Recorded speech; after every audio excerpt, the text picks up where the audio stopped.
Nongeye kubasuhuza mwe mwese mukurikirana amakuru ya Rio World News 250 aho mwaba muri hose, mwaba muri hanze y'u Rwanda cyangwa se muri mu Rwanda. Imana ikomeze ihaze kwifuza kwanyu kandi ibahe amahoro asesuye.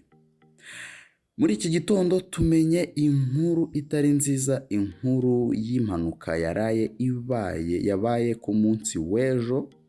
Impanuka yabereye mu karere ka Rusizi, aho impanuka y'imodoka yahitanye umumotari n'uwo yari atwaye.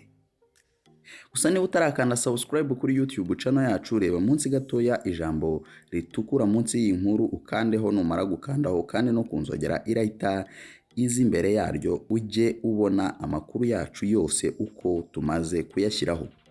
Mu masaha ya saa moya n'iminota 53 z'igitondo cyo kuri uyu wa mbere Werurwe, ubwo ni ku munsi w'ejo hashize, hafi y'ibiro by'umurenge wa Gihundwe n'urwunge rw'amashuri rwa Saint Bruno mu karere ka Rusizi, habereye impanuka ikomeye y'imodoka yahitanye umumotari n'umugenzi yari atwaye.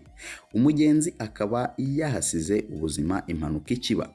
Umumotari we apfa nyuma ubwo yari ari muzima yerekeza ku bitaro bya Kibogora, abyoherejwemo n'ibitaro bya Gihundwe. Nk'uko Niyomwungeri Jean Bosco, umunyamabanga nshingwabikorwa w'akagari ka Burunga iyi mpanuka yabereyemo, akaba n'umwe mu batabaye mbere, yabitangarije Bwiza dukesha iyi nkuru ngo umumotari witwa Niyonzima Olivier w'imyaka 29 y'amavuko wari ukiri ingaragu yari atwaye moto ya Tevis ifite plaque LE 699 atwaye umugore witwaga Twagiramariya Jeanne w'imyaka 34.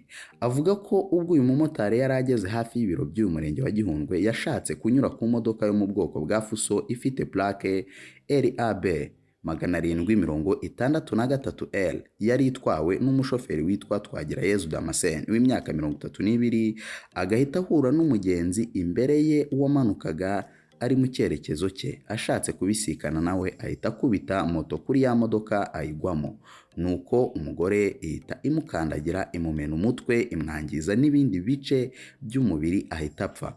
Umumotari we ngo bigaragara ko yari yangiritse cyane, ahita ajyanwa mu bitaro bya Gihundwe kwitabwaho n'abaganga, bimwohereza mu bitaro bya Kibogora mu karere ka Nyamasheke, agwa mu nzira ari kwerekeza ku bitaro.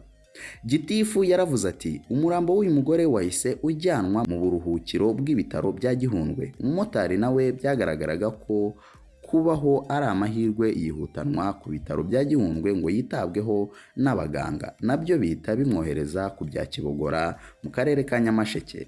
Ageze mu nzira ahitwa Nyagatare hafi ya Kaminuza y'u Rwanda ishami rya Rusizi, nawe aba ashizemo umwuka.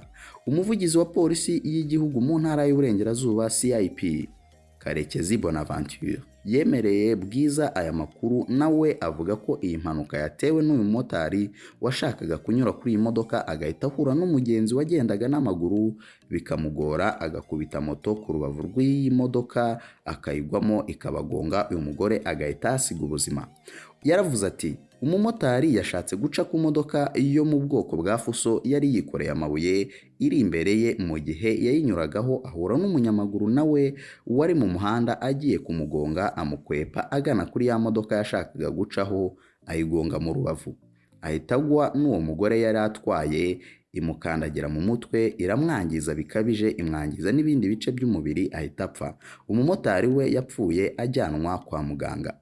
Mu butumwa yatanze CIP Karekezi Bonaventure yagize ati icyambere ni ukwihanganisha imiryango y'ababuze ababo muri iyo mpanuka, tugakangurira abatwara ibinyabiziga cyane cyane abamotari kwitwararika no gushishoza mbere yo kunyura ku bindi binyabiziga, bakubahiriza amategeko y'umuhanda mu rwego rwo kwirinda impanuka nk'izo za hato na hato. Uyu muhanda ubu uri gushyirwamo kaburimbo. Umunyamabanga nshingwabikorwa w'umurenge wa Gihundwe Niyibizi Jean Dodier yabwiye iki gitangazamakuru dukesha aya makuru ko aka gace kaberemo iyi mpanuka gasanzwe ari ako kwitonderwa cyane, kuko ari iruhande rw'ikigo cy'amashuri, kiliziya n'ibiro by'uyu murenge, ari no mu rusisiro abaturage batuye hakaba hahurira abantu benshi. Ibinyabiziga bikaba bikwiye kuhaca byagabanyije cyane umuvuduko, abagenda n'amaguru nabo bakitwararika uburyo bawugendamo badateza impanuka.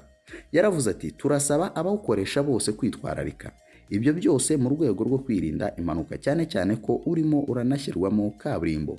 Hari abashobora kuwitiranya n'ibyari bisanzwe bakaba bateza impanuka za hato na hato zanahitana ubuzima nk'uko byagenze uyu munsi. Umushoferi wari utwaye iyi modoka yahise atabwa muri yombi. CIP Karekezi akavuga ko dosiye ye igiye guhita ishyikirizwa ubushinjacyaha. Moto bigaragara ko yangiritse cyane, n'iyo modoka yo itagize ikiba, nabyo biri mu maboko ya polisi.